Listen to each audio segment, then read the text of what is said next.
modern stars. How are you? I am fine. I hope you will be also fine. Well done. You are enjoying your online classes because these classes are very important for you.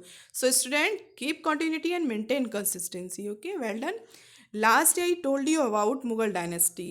Okay, when started Mughal dynasty and who started Mughal dynasty and why did Babur come to India? Okay. Still, Babur came to India on requesting of Daulat Khan Lodi, okay, and Rana Sanga to defeat Ibrahim Lodi in first battle of Panipat. Okay, he started Mughal dynasty in India in 1526. Okay, and about Humayun. Humayun was the son of Babur, and about Sher Shah Suri. Sher Shah Suri was Mughal ruler. He started his reign in India from 1540 to 45 after defeating Humayun. Okay. Next, I will tell you. Today, I will tell you about Akbar. This is picture of Akbar. Okay. Akbar.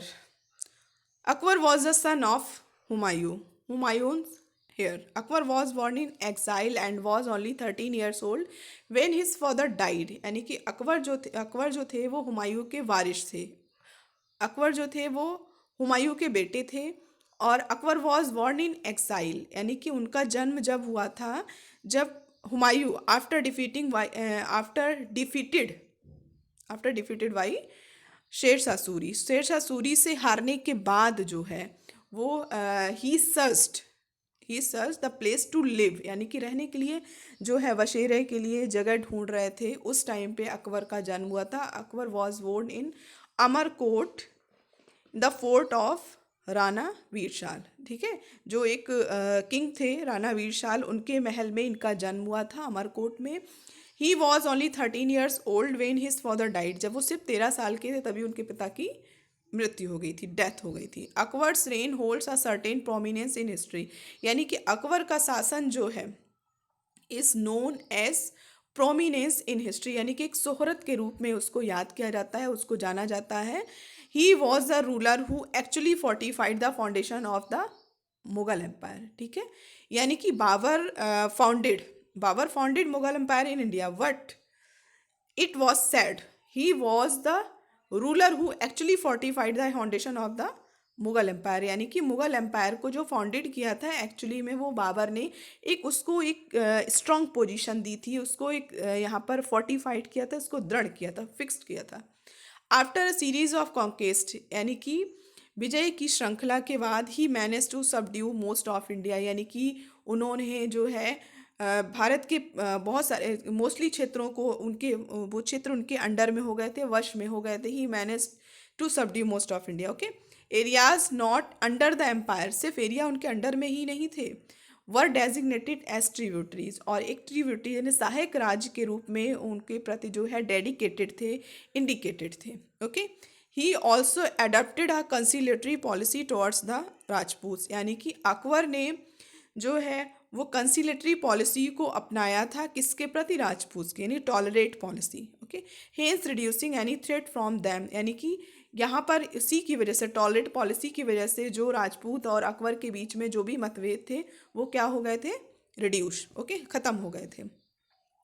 Akbar was not only a great conqueror. Akbar सिर्फ एक महान विजेता ही नहीं थे but एक capable organiser थे. एक योग जो है वो व्यवस्थापक थे, ऑर्गेनाइजर थे. ठीक है, a great administrator as well, और एक महान शासक के रूप में भी उनको जाना जाता है.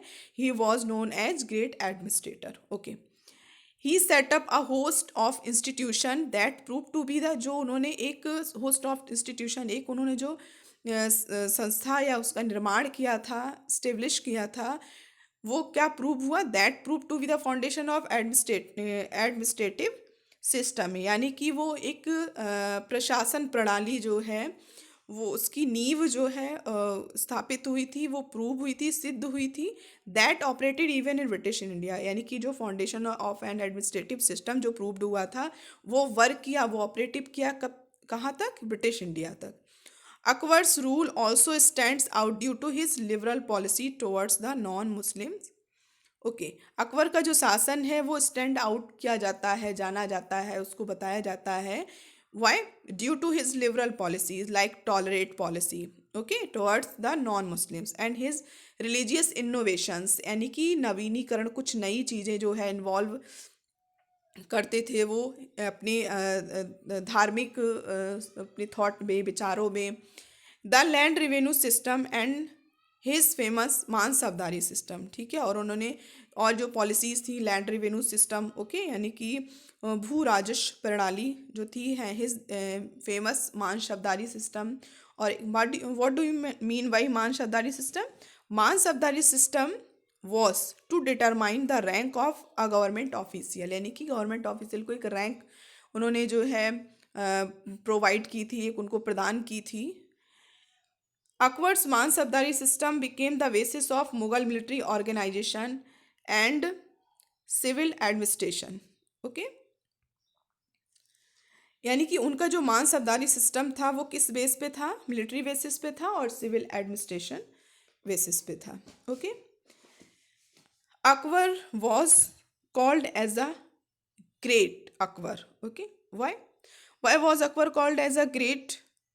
He was called great due to his great social and religious policy. Okay, Hindu Muslim unity was reflected in his policy. Okay, student, he started new religion Deen-e Ilahi.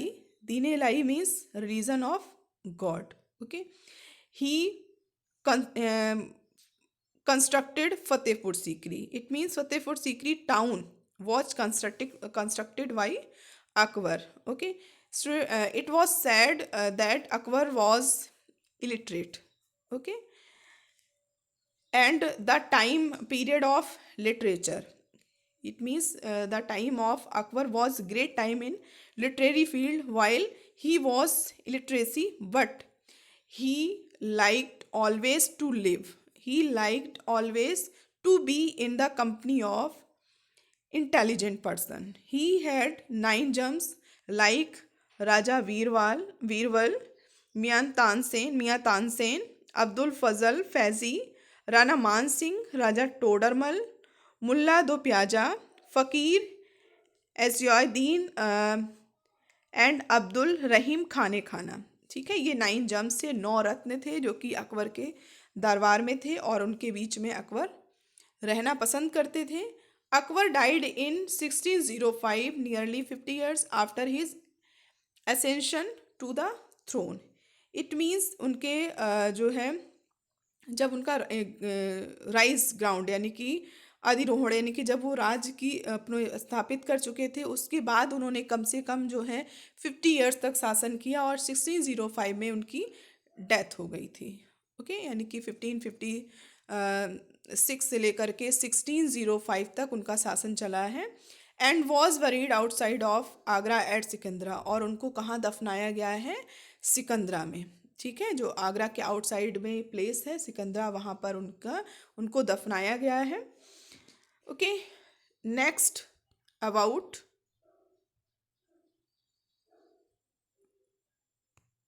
Jahangir. Okay, this is picture of Jahangir. Jahangir was the son of Akbar. Okay, Akbar was succeeded by his son Salim, who took the title of Jahangir, meaning conqueror of the world. Okay, Akbar के जो successor थे वो जहांगीर थे, उनका नाम सलीम था। Okay, और उनको एक टाइटल दिया गया था जहांगीर। जहांगीर मीन्स होता है कॉन्केरर ऑफ द वर्ल्ड, यानी इट मीन्स दुनिया को जीतने वाला। He married Meherunnisa whom he gave the title of Nurjahan. उन्होंने मेरुनिशा से शादी की थी और उन्होंने उनको एक टाइटल दिया था नूरजहाँ का। Nurjahan means light of the world. He loved her with blind passion, यानी कि वो उनको अपार प्रेम करते थे, बहुत प्रेम करते थे। And handed over the complete range of administration to her, उन्होंने अपने शासन का जितना भी अधिकार था शासन करने का वो उन्होंने उनके हाथ में दे दिया था। He expanded the empire through the addition of Kangra and Kishtwar, consolidated the Mughal rule in Bengal. ठीक है, उन्होंने अपने राज्य को बढ़ाया, कहाँ से लेकर उन्होंने जितना भी राज था अकबर का जो है वो स्ट्रॉन्ग पोजीशन में इस्टेब्लिश किया हुआ, उसको भी उन्होंने कुछ चीज़ें ऐड की थी, लाइक कांगड़ा एंड किश्तवाड़। ठीक है, उन्होंने उसमें इसको जो है इस कुछ एरियाज हैं कांगड़ा एंड किश्तवाड़ को उन्होंने उसमें जोड़ा था, और उनका consolidated the Mughal rule in Bengal, यानी कि अपने मुगल रूल को बंगाल तक फैला दिया था। Jahangir lack the political enterprise of his father Akbar. ठीक है, उनको जो है राजनीतिक जो है वो राजनीति जो है अपने फादर से ही मिली थी, बट वो बहुत ज़्यादा इंटरेस्टेड नहीं थे। But he was an honest, बहुत एक ईमानदार व्यक्ति थे, एंड अ टॉलरेंट रूलर, और एक सहनशील यानी कि हर धर्मों से प्रेम करने वाले एक शासक थे। He strived to reform society and was tolerant towards Hindu, Christians and Jews. He strived. Strived means उन्होंने सुधार किए थे. He improved to reform. He improved society, यानी कि उन्होंने सोसाइटी को इम्प्रूव करने की कोशिश की थी और उसमें सुधार किए थे. एंड वॉज टॉलरेंट, और दूसरे धर्मों के प्रति उनका जो टॉलरेंट रवैया था, ठीक है, यानी कि सहनशीलता, यानी कि सबसे जुड़ के चलना. However relations with Sikh were strained, हालांकि उनके सिख के साथ जो है संबंध अच्छे नहीं थे. Relations with Sikhs were strained यानी कि तनावपूर्ण थे. And fifth of the 10 Sikh Guru Arjun Dev was executed at Jahangir's order for giving aid and comfort to Khusrau, Jahangir's rebellious son. ठीक है, क्यों? क्योंकि जो सिख के 10th गुरु थे अर्जुन देव, उनको उनका मर्डर कर दिया गया था, उनको मार दिया गया था, एग्जीक्यूटेड कर दिया गया था. किसके ऑर्डर पे? जहांगीर के ऑर्डर पे. Why? For giving aid and comfort to Khusrau, यानी कि खुसरो को उन्होंने कंफर्ट देना, उनकी सहायता करना. ठीक है, वो खुसरो को सहायता दे रहे थे. Who was Khusrau? Khusrau was the eldest son of Jahangir. He was rebellious son of Jahangir. वो रिवेलियस सन थे, यानी कि वो विद्रोही बागी बेटे थे किसके? जहांगीर के.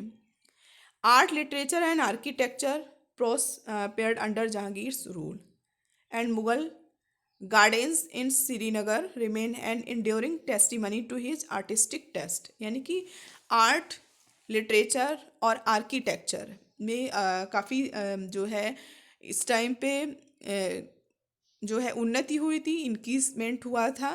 ओके, और इन्होंने श्रीनगर में एक जो है गार्डन, एक बाग, शालीमार जो बाग है उसको वहाँ पर जो है कंस्ट्रक्टेड करवाया था, प्रोड्यूस्ड करवाया था, रिप्रोड्यूस, यानी कि उसके शालीमार बाग के थ्रू क्या हुआ? Shalimar Bagh in Srinagar and reproduced the beauty of Kashmir. Jahangir was known for his justice, यानी कि उनको अपने न्याय के लिए भी जाना जाता है.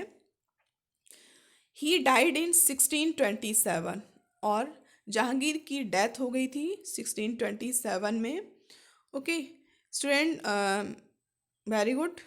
Next day will tell you about Shahjahan, Aurangzeb and Bahadur Shah Zafar. So student, watch it very carefully, okay, and with very interest. I will tell you, give some question related to today's video. Well done and have a nice day.